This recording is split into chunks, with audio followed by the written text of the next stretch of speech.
रंजिशें तुमसे रहीं जब फासले थे दरमियां, पास आए तो तुम्ही में रब नजर आने लगा।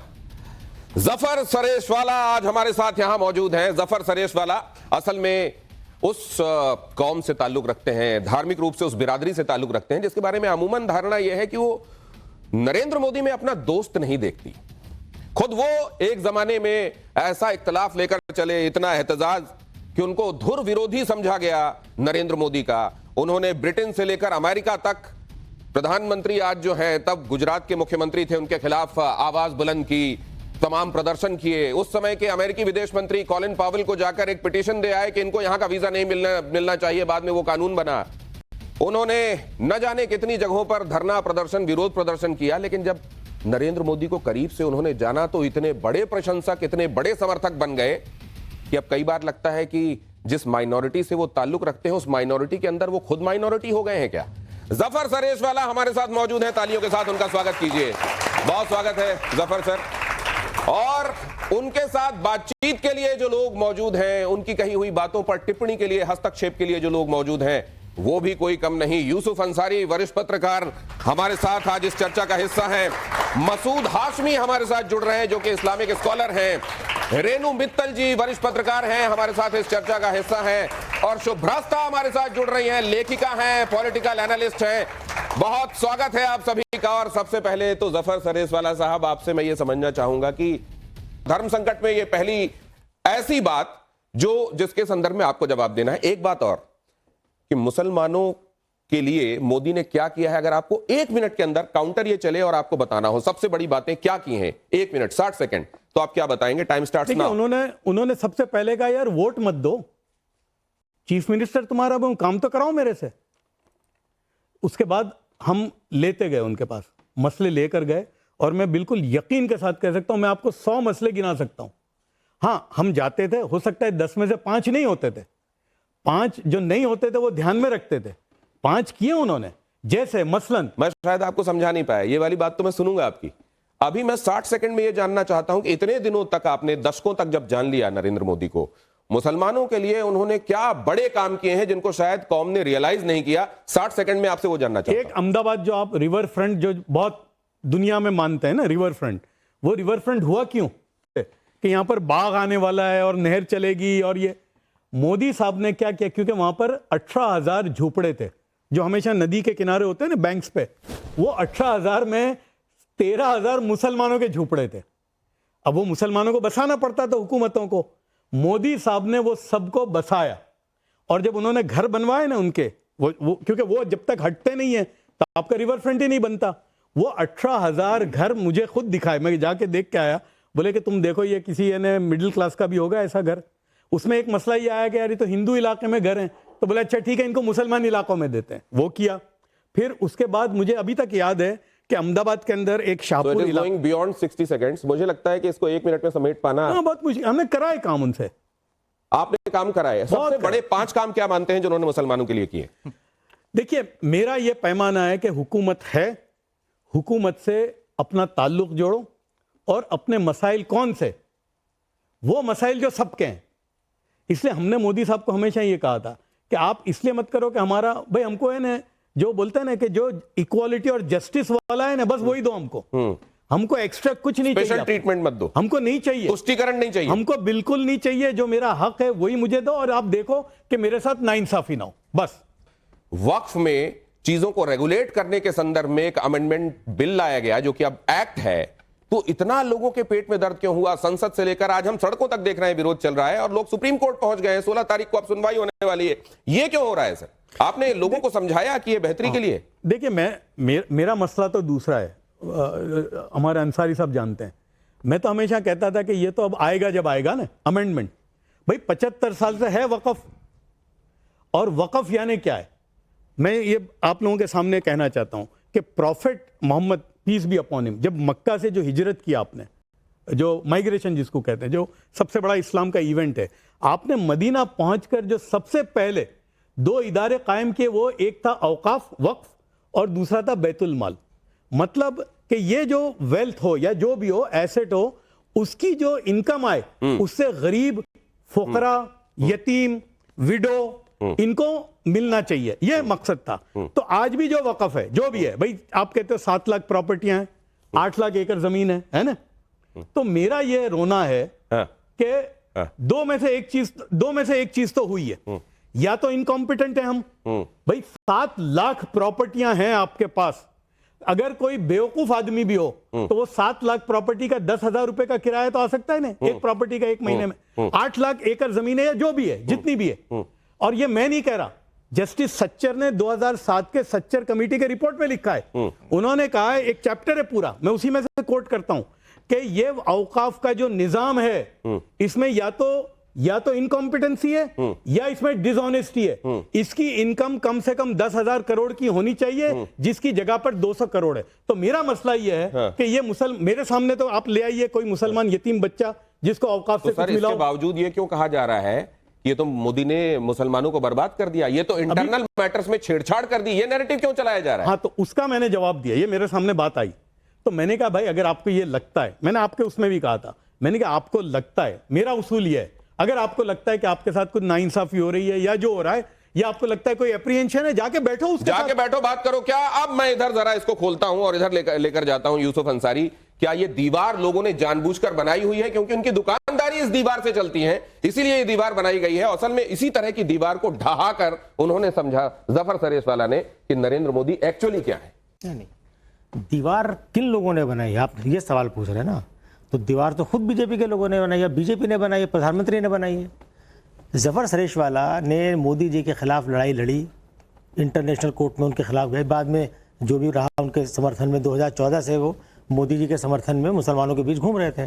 लेकिन इसी मंच पर आपके सामने बैठ के वो 1 मिनट में 5 या 10 ऐसे काम नहीं गिनवा पाए जो मोदी जी ने प्रधानमंत्री बनने के बाद मुसलमानों के हित में किए हों। वो नहीं गिनवा पाए 5 साल। आपने 3 बार कहा, टाइम दिया, काउंटर दिया, 5 काम नहीं गिनवा पाए। गुजरात के संदर्भ में उन्होंने चर्चा की और मुझे लगता है कि अगर कोई वाकपटु आदमी होता तो वो 30 सेकंड में बता देता। वो एक चैलेंज नहीं है।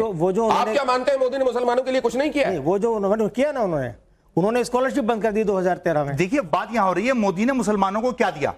ये बात कर रहे हैं चीफ मिनिस्टरशिप की, मैं बात कर रहा हूं प्राइम मिनिस्टरशिप की। जब से वो प्राइम मिनिस्टर बने हैं उन्होंने क्या दिया? अभी यूसुफ भाई ने बताया उन्होंने क्या दिया। उन्होंने अल्पसंख्यक आयोग खत्म करने की बात की, उन्होंने स्कॉलरशिप खत्म की, मौलाना आजाद स्कॉलरशिप खत्म की, उन्होंने अब ये वक्त मतलब भारत का मुसलमान, माफी के साथ एक बात आपको बोलना चाह रहा हूं, एक बात बोलना, आप अपनी बात पूरी कीजिएगा। ये वैसा ही है जैसे आप कह रहे हैं कि उन्होंने अस्पताल खत्म करने की बात की, उन्होंने क्लिनिक उन्होंने रोग खत्म करने के बारे में बात की।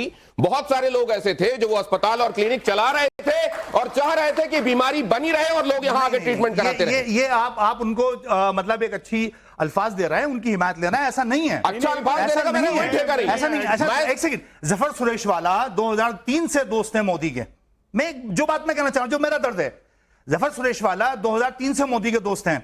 तो मोदी ने कभी ये क्यों नहीं कहा कि पॉलिटिक्स के अंदर जफर तुम हमारा साथ दो, आओ मैं तुम्हें इलेक्शन लड़ाता हूं फले जगह से? आप भारत की पॉलिटिक्स में मुसलमान को भागीदार बनाना नहीं चाहते। उनको क्यों शिकायत नहीं है इस बात की? उनको नहीं है। आपको शिकायत है कि आपको इलेक्शन लड़ने के लिए नहीं कहा गया? आपको शिकायत है कि आपको राज्यसभा में भेज के आपको मंत्री नहीं? एक सेकंड मैं पूछ लेता हूं, आपको शिकायत है इस बात? सुनिए, अब मैं भारतीय जनता पार्टी या नरेंद्र मोदी मुसलमानों को नुमाइंदगी का संसद में कितना मौका देते हैं? सुनिए, मैं आपको एक बात बता दूं। पहली बात तो मेरा सियासत से मेरे खानदान का दूर दूर तक कोई ताल्लुक नहीं था। हम लोग बिजनेसमैन हैं, 150 साल से कारोबार में।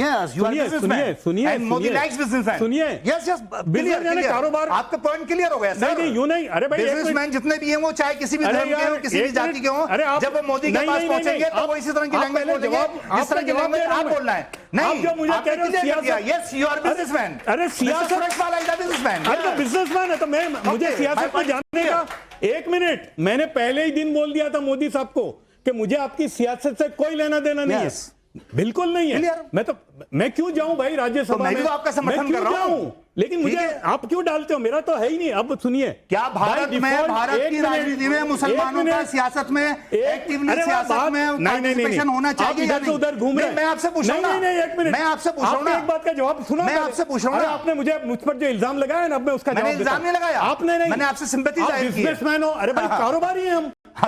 मैं बिजनेस उसके लिए मेरा क्या लेना देना पॉलिसी? मैं मसूद साहब से एक बात पूछना चाहता हूं। मसूद साहब, ये जो आप कपड़े खरीद के लाए हैं, ये कहीं गए होंगे, आपने उससे कहा होगा ये पैसे लो, ये कपड़े दे दो। एग्जैक्टली। तो वो आदमी क्या आपकी निगाहों में विलेन है, आपकी निगाहों में गलत आदमी है? बात आप नहीं आप नहीं, मैं आपसे जानना, मैं प्रैक्टिकली जानना चाहता हूं, मैं आपसे जानना चाहता हूं, आप कहीं जाए, आपने कोई चीज खरीदी, आपकी निगाह में वो गलत है? आपकी निगाह में बिजनेसमैन गलत आदमी है क्या? आपकी निगाह में इकोनॉमी में कंट्रीब्यूट करने वाला आदमी गलत होता है क्या?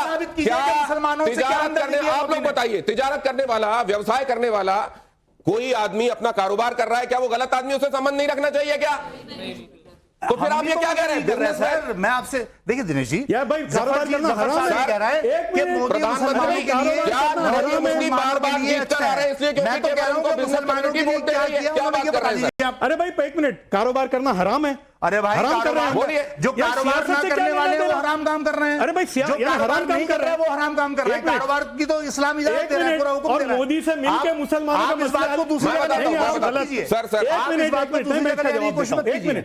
मैं जो आपसे पूछूंगा बात तो सुनिए। एक मिनट, मुसलमानों का मसला है, गुजरात में 55 लाख मुसलमान है, तो मैं नरेंद्र मोदी से नहीं मिलता तो क्या मैं हसीना वाजिद से मिलता या मोहम्मद बिन सलमान से मिलता? आप मुझे बताइए, को इंसाफ दिलवाया?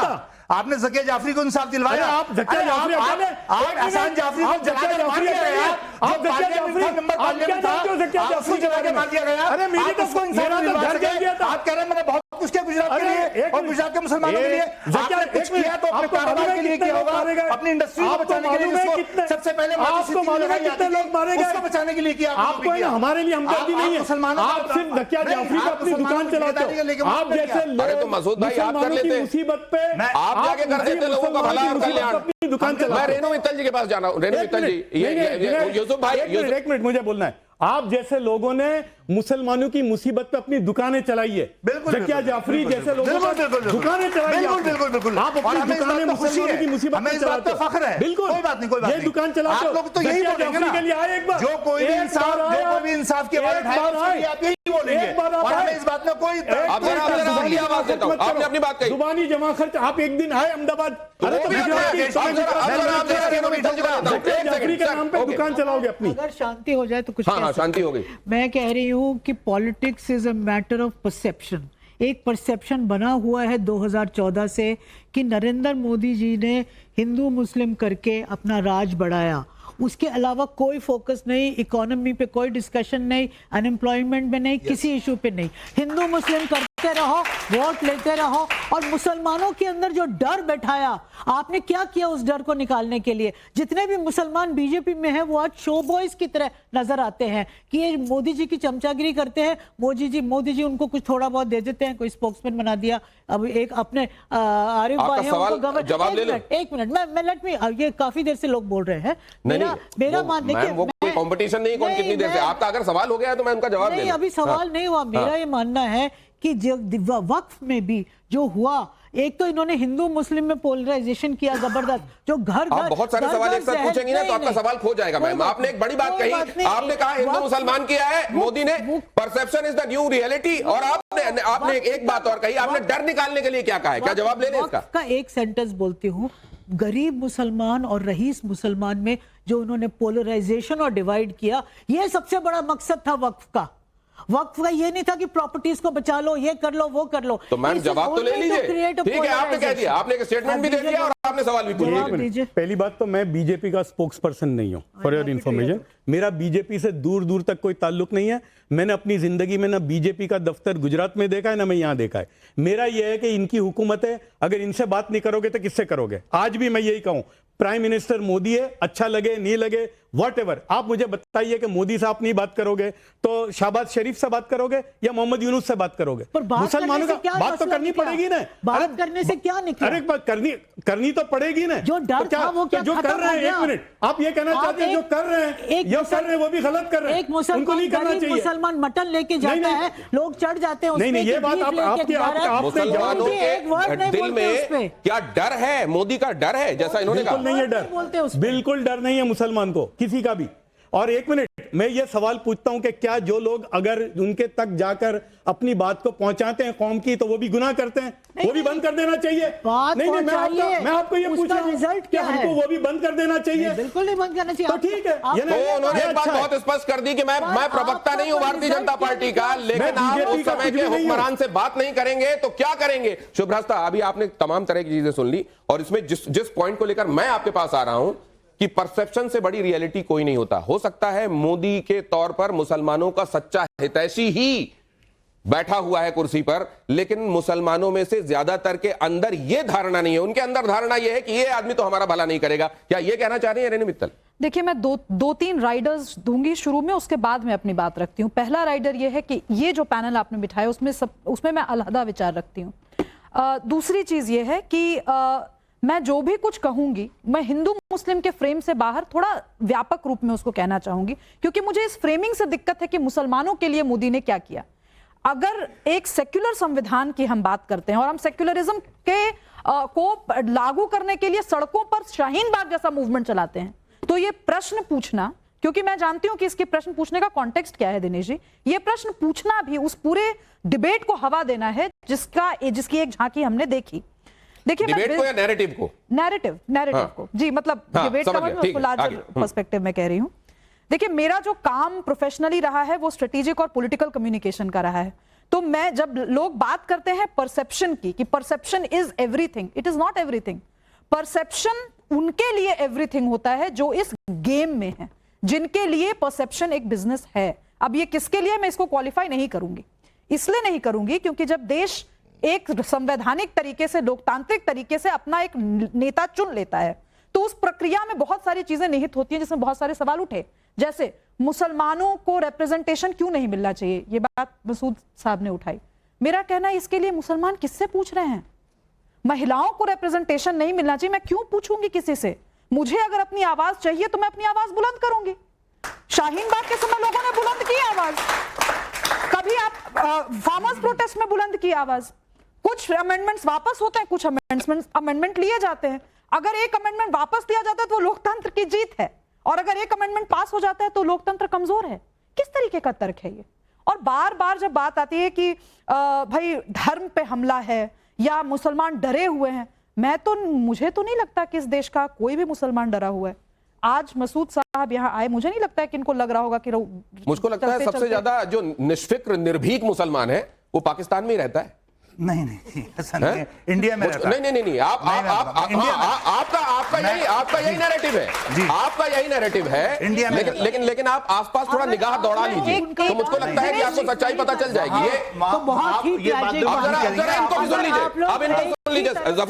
जफर सर, आपसे भी मैं ये प्रार्थना करूंगा, जरा ये देखिए, ये क्या असल में ये लोग हैं जो असल हित की बात कर रहे हैं उस कौम की। पूछ रहे हैं ना कि क्या किया नहीं किया। मेरा थिंकिंग अलग है, मैं आपको बताना चाहता हूं कि क्या किया। अच्छा, जो क्या किया वाली बात है, लेकिन जरा इन्होंने क्या किया और क्या ये असली रिप्रेजेंटेटिव है इस कौम के? जरा गारंटी मुसलमानों से नफरत की गारंटी है वो 2002 से सिर्फ नफरत के मुजाहरे कर रहे हैं। एक ही गारंटी मुसलमानों से नफरत की गारंटी है वो 2002 से सिर्फ नफरत के मुजाहरे कर रहे हैं। इस सवाल को मैं आपके पास ले जाने से पहले एक बात जरूर कहूंगा, कैकेयी जितना प्यार राम को करती थी और राम जितना कैकेयी को मानते थे, वो अपने आप में एक मिसाल था। लेकिन फिर वहीं पर वो लोग आते हैं जो परसेप्शन क्रिएट करने की कोशिश करते हैं। और फिर क्या हुआ, कैकेयी ने क्या किया, रामायण में क्या हुआ, आपको बताने की आवश्यकता नहीं है। ओवैसी एकदम सही कह रहे हैं जो उन्होंने कहा, मैं आप सबसे जानना चाहूंगा और जफर सर आपसे, तो ओवैसी भड़का रहे हैं जो उन्होंने कहा कि नहीं, ये तो केवल गारंटी सिर्फ मुसलमानों से नफरत की है। ओवैसी झूठ बोलते हैं या ओवैसी आधा सच बताते हैं? क्या सही लगता है आपको? देखिए जरा ये ऑप्शन आपके सामने। मैं बात दूसरी करूंगा, सुनिए। मेरे नजदीक क्या है, जो आप लोग गुजरात आए ही नहीं है, हमने तो गुजरात में भुगता है। मेरा तो घर जल गया था, मेरे को यूं लगता था कि हम जकात दे रहे हैं, 100 साल से जकात लेने वाले। 1000 से ज्यादा मुसलमानों के कारोबार जमीन दोस्त हो गए थे, और जकिया जाफरी अकेली नहीं है, 1400 मुसलमान मारे गए थे। क्यों बाकी की बात नहीं करते आप? क्योंकि जकिया जाफरी जो है वो सूट करता है, उससे दुकान बनती है। अब मैं बताना चाहता हूं, ये इधर दुकान बनती है, सच्चाई है सर। अब आप ये तो जरा बता दीजिए ना। अब मैं आपको बता रहा हूं कि कौन आए थे। मैंने 4 ये सही रहनुमाई कर रहे हैं क्या कौम की? अभी छोड़िए ना, मुझे वो सब बात में नहीं जाना। मैं फोकस करता हूं, मेरा जो काम है मैं सुनिए सर, ये perception creators है, गुजरात सर। में 2002 हुआ, ठीक है, 2002 हुआ, वहां मुसलमानों ने ये तय किया। सर ये सब भी चाहते हैं कि आप इस पे बोलें सर। नहीं, मैं बोलूंगा बाद में, मैं बोलूंगा मेरे जवाब में आ जाएगा। क्या ये महत्वपूर्ण व्यक्ति हैं जो मोदी के बारे में गलत धारणाएं फैलाने का काम करते हैं? नहीं फैलती, देखिए इस तरह से फैलती नहीं है। वही है ना, हम भी तो मोदी से जब मिलने गए थे तो हमारे सामने सब कुछ था ना, बल्कि लोग डरते थे। मेरे घर में तो है ना 2 रकात सलातुल हाजत में बैठे थे, रोजा रखा था मेरी वालिदा ने कि मोदी को मिलने जा रहा है, मोदी को मिलने जा रहा है, पता नहीं वापस भी आएगा कि नहीं। लेकिन जब मैं मिला और हमारी 2.5 घंटे बात हुई, हमने और मैं आपको आज बोलता हूं, कोई बात ऐसी नहीं है कि हमने नरेंद्र मोदी साहब के सामने आंखों में आंखें डाल के नहीं रखी। कोई बात ऐसी नहीं है जो हम नरेंद्र मोदी के सामने आंखों में आंखें डालकर नहीं रख सकते हैं। अब बहुत जल्दी मैं सवाल लूंगा, इधर आप वॉल में जो सवाल आएंगे सर उसको जरूर देखिएगा। तब तक एक सवाल आपका जल्दी से। सर, आप बार बार ओवैसी पर आंसर देने से बच रहे हैं, आप क्यों नहीं सीधा स्पष्ट आंसर देते हैं कि क्या वो भड़काने का काम करते हैं या नहीं करते हैं? आप क्वेश्चन को घुमा देते हैं, अहमदाबाद गुजरात की तरफ ले जाते हैं। अब सीधा स्पष्ट आंसर दीजिए। दिनेश जी, क्या इसका भाई जवाब देखो, मैं ऐसा दे है। सकती हूँ? क्या इसका जवाब मैं दे सकती जी हूँ? बोलिए। मुझे ऐसा लगता है कि एक ऐसे व्यक्ति को जिसका राजनीति से कोई सीधा सीधा मायने नहीं है, यह सवाल पूछना बेमानी है। इसलिए क्योंकि आप कौन से ऐसे राजनेता आपने देखे हो, नेहरू से लेकर अभी तक, उनके पहले भी आप चले जाइए, जिन्होंने जीवन में कभी झूठ नहीं बोला हो।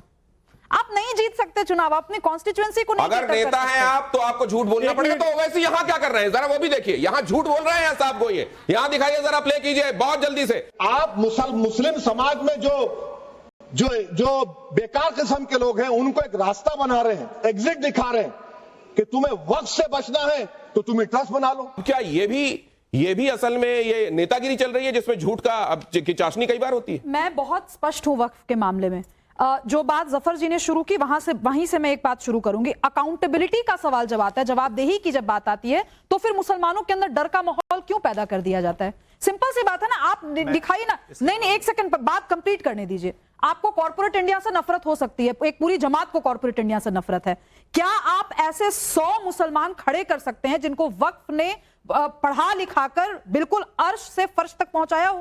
खड़ा करे ना वक्फ बोर्ड। दूसरी चीज, कितनी सारी तवाइफें थी जिन्होंने अपनी जमीनें वक्फ के नाम कर दी, आज तक वक्फ ने उन प्रॉपर्टीज को प्रॉपर्ली रजिस्टर तक नहीं किया, क्योंकि महिलाएं टेबल पर आ जाएंगी बात करने। आज 2 महिलाएं जब टेबल पर बैठी हैं तो सबसे ज्यादा पेट में दर्द हो रहा है कि भाई क्यों अमेंडमेंट हो रहा है, इस्लाम खतरे में, क्यों?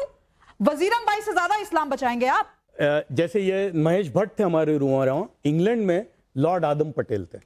लॉर्ड आदम पटेल से जैसा पॉलिटिशियन मुसलमानों का आज तक नहीं आया। वो लॉर्ड आदम पटेल, जब मैं मोदी से मिला तो वो बड़े नाराज हो गए। तो मैंने उनको तब कहा कि भाई आप यहाँ रहते हो, इंग्लैंड में रहते हो, मैं हिंदुस्तान में, मैं हिंदुस्तानी हूं, मुझे वापस वहीं जाना है। हाँ। तो वो मुझसे नाराज रहे। लेकिन वो साल में 2 महीना वो ओरिजिनल भरूच के आते थे, मुझे मिलते थे। 2012 की बात है। 2012 में जब आए तो मुझे कहने लगे पहली बार के जफर, आज मैं कहता हूं 10 साल के बाद, कि तुमने सही किया था मोदी से जो मिले थे। तो बोले यार मिलना चाहिए। तो उनके और लोग बैठे थे वहां पर। मसूद साहब कब कहेंगे आपसे कि आपने सही किया? सुनिए, ये मैं खत्म कर रहा हूं। उनके लोग बैठे थे तो बोले यार मिलना चाहिए। मैंने कहा देखिए, अब आप अगर मिलोगे तो आप गुजरात के चीफ मिनिस्टर को नहीं, हिंदुस्तान के फ्यूचर प्राइम मिनिस्टर को मिलोगे। और आपका मिलना इसलिए जरूरी है कि अल्लाह ने आपको एक मकाम दिया इंग्लैंड में। कल को ये प्राइम मिनिस्टर बनेंगे, मुसलमानों की 2 बातें कल को आप कह सकोगे जो हम नहीं कह सकते। तो बोले हाँ मिलना चाहिए। तो उनके जो लोग थे ना वहां, उनका लाहौल वला कुव्वत, वो जो वहां बैठे थे, अरे कैसे मिलोगे, बिल्कुल नहीं। और उन्होंने तो मुझे पूछा कि जफर तुम्हारी क्या राय? तो मैंने कहा कि देखिए आदम भाई, अगर आपको मुसलमानों की फलाह और बहबूदी है, क्योंकि जो मकाम पे हो आप, मोदी से 2 बात कह सकते हो, तो आप मिलिए। अगर आपको अपनी कॉन्स्टिट्यूंसी का ख्याल करना है तो मत मिलिए, क्योंकि जिस दिन मिलोगे आपके ऊपर लेबल लग जाएगा कि बिक गए। मिलो और बात करो, मिलने में क्या समस्या? धारणाएं कम से कम मिलके तो बनाइए। ऐसा नहीं, जरा देखिए, नरेंद्र मोदी सरकार में मुस्लिमों के लिए 3 बड़े फैसले हुए। इनमें से 3 तलाक खत्म हुआ, वक्फ संशोधन हुआ, हज सब्सिडी खत्म हुई। इनमें से किसको आप सबसे बड़ा और कड़ा रिफॉर्म वाला फैसला मानते हैं? देखिए, वही हमारा रोना ही है कि 3 तलाक जो है ना हमारे यहाँ थी नहीं इस्लाम में। 3 तलाक तो बकवास बात है। हमारा प्रॉब्लम है वो जो लोग देते थे वो गलत जाना करते पड़ा। थे। 1 मिनट, कसूर हमारा है। वो औरतें जो बेचारी सुप्रीम कोर्ट में गई, हमारे घर पे मसला हल हो सकता था, हमने उनको धक्का मार के। हमारा प्रॉब्लम क्या है मालूम है? हमारी इस्लामिक क्लर्जी का, जो शरीयत ने औरत को राइट दिया है ना, वो भी दबाना है। ये हमारा प्रॉब्लम है। योगी से भी मिलना चाहिए कह रहे हैं। क्यों उठा रहे हैं? मथुरा की बात क्यों नहीं उठानी? मथुरा श्री कृष्ण की जन्मभूमि नहीं है क्या? पर वो तो अब कोर्ट में है ना। कोई कोर्ट का ही आदेश पालन कर रहे हैं ना, तो अब तक तो वहां बहुत कुछ हो गया होता है। धमकी दे रहा है ये इसमें आपको धमकी सुनाई दे रही है? एक मिनट दिनेश, ये इसमें आपको धमकी सुनाई दे रही है? ये धमकी दे रहा है? शर्म आनी चाहिए, एक संवैधानिक पद पे बैठा हुआ बंदा कहते हैं कि हमारे युवाओं के हाथ हमने रोके हुए हैं, अगर हम उनको खुला छोड़ दें तो न जाने क्या हो जाएगा। वो ठीक बोलते हैं। दिनेश जी, उसकी औकात क्या है? कौन है? ये मुख्यमंत्री है प्रदेश का, उसकी औकात क्या है जिसने ये बात कही है? उसको उठा के दिनेश जी, आप इसलिए उसको नहीं कहेंगे हमें जवाब क्योंकि वो मुख्यमंत्री नहीं है। नहीं, बिल्कुल नहीं। दिनेश जी, ये थोड़ा मुख्यमंत्री है, लोकतांत्रिक बनिए। मुझे एक बहुत व्यक्ति है। प्लीज, मुझे भी कहना है इस पे कुछ। रसखान की कविताएं कृष्ण भक्ति को लेकर थी।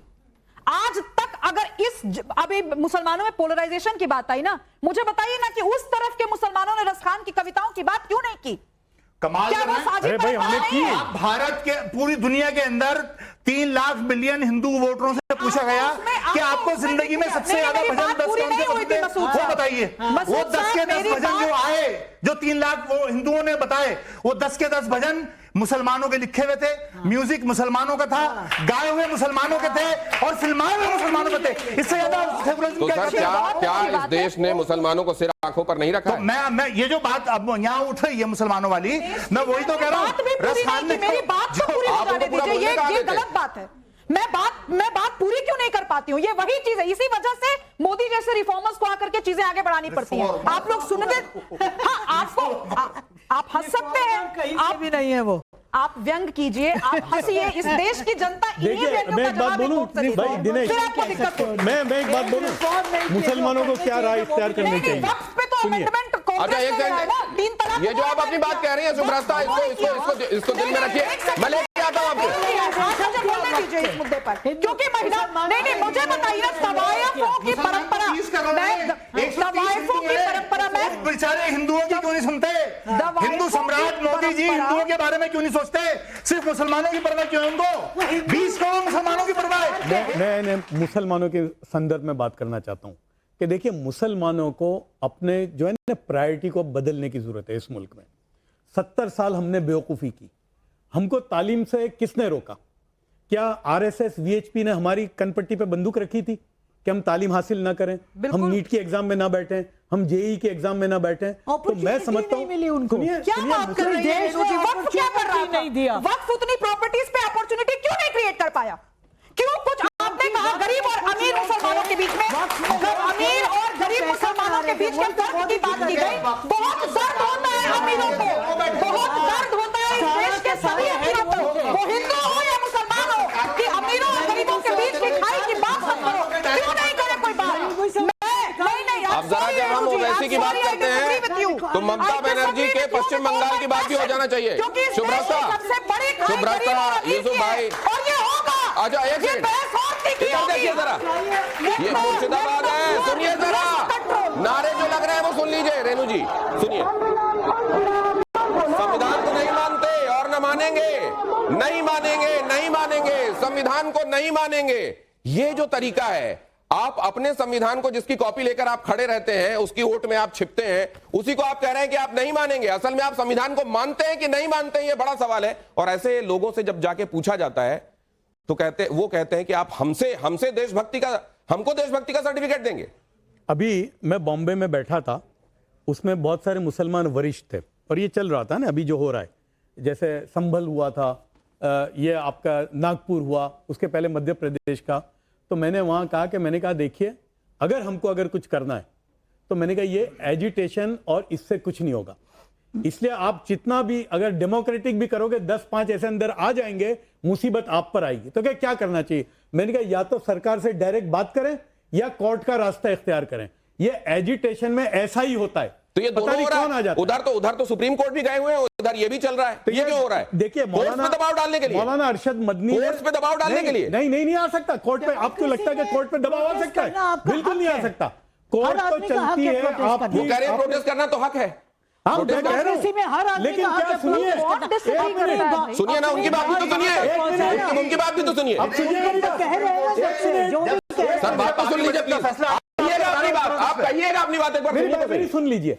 बहुत सारे मुसलमान थे, मैंने कहा मैंने कहा एजिटेशन बिल्कुल आप जो कह रहे हैं ना बिल्कुल कर सकते हैं हम, पूरा राइट है, लेकिन होता क्या है जहां एजिटेशन में हमने ये देखा है, ये हमारा तजुर्बा है, इसलिए हम कहते हैं कि भाई हाथ जोड़ के मत करो अब, क्योंकि होता क्या है कि 2 5 10 ऐसे कोई आ गए और होता क्या है, संभल में क्या हुआ, 7 मुसलमान मारे गए, 70 मुसलमान गिरफ्तार हैं, अभी 1000 से ज्यादा लोग अपने घरों में भाग रहे हैं।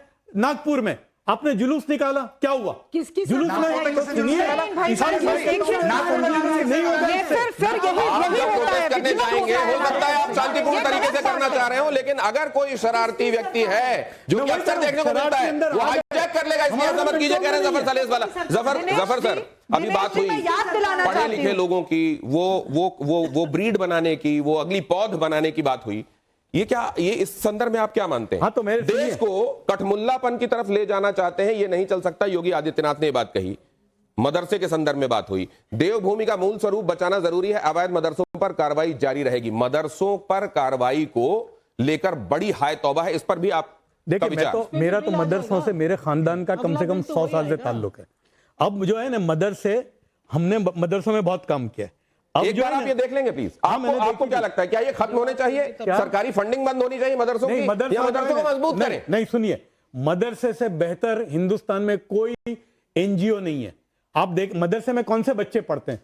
वो बच्चा जो माँ बाप उसको एक टाइम खाना नहीं खिला सकते, गरीब, वो बच्चों को ये लोग भेजते हैं, वहां उसको 3 टाइम खाना मिलता है, कपड़े मिलते हैं और तालीम। बल्कि मैं यूं कहता हूं कि अगर ये मदरसे नहीं होते तो मुसलमान का इतना भी तालीमी निजाम रेलवे और डिफेंस के बाद इतनी ज्यादा संपत्ति होने के बावजूद वक्त में क्यों है ऐसे बच्चे जिनको खाना नहीं मिल रहा है? सुनिए, मेरी बात सुनिए, खत्म होने दीजिए।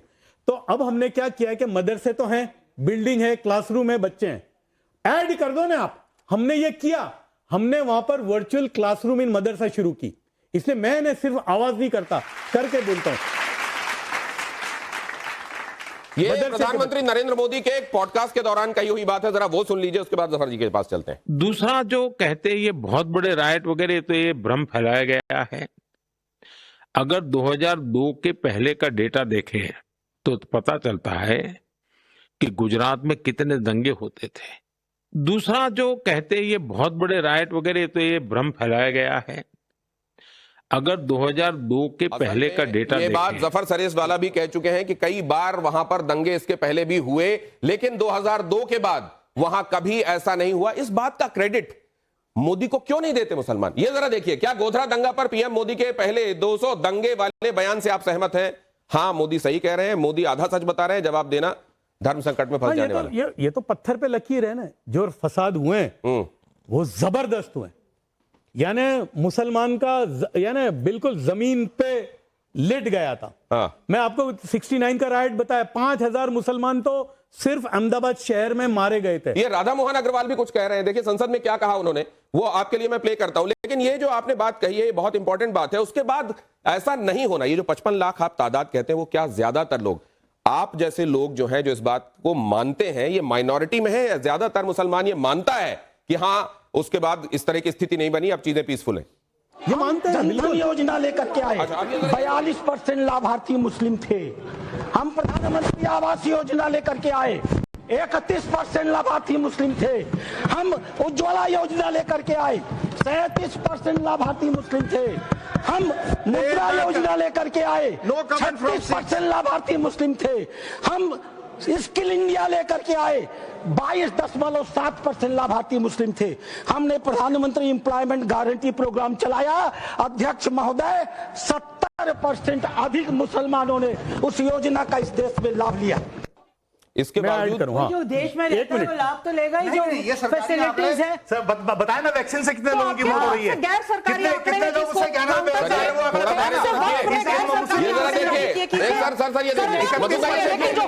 मुस्लिम तबका बीजेपी को वोट क्यों, लेकिन इतना लाभ लेने के बाद आप कह रही हैं देश में है तो लाभ लेंगे, तो वोट क्यों नहीं देता?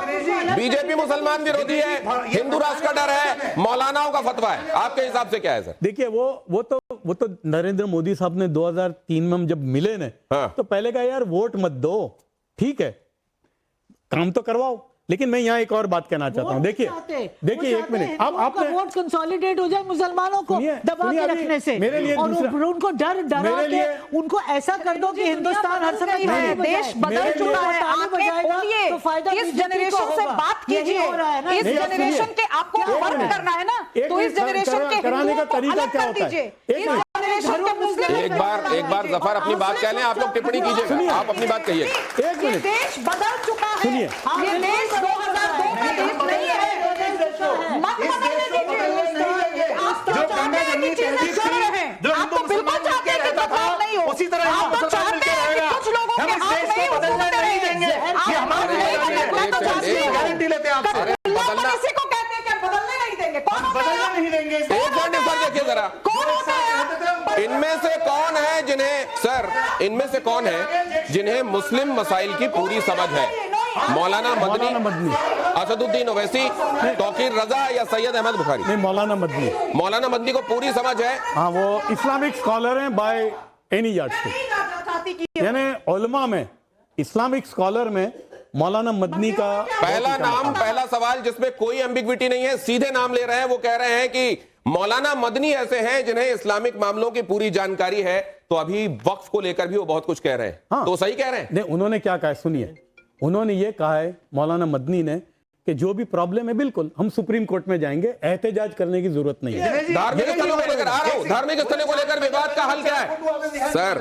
जो 4 फोटो आपने दिखाए उसमें 3 धर्मगुरु हैं और एक पॉलिटिशियन है। पॉलिटिशियन को निकाल दीजिए उसमें से, उन 3 के साथ। अगली बार जब मैं ये प्लान क्या करूंगा ना सर, तो आपको बुलाऊंगा, आपसे पूछ लिया करूंगा।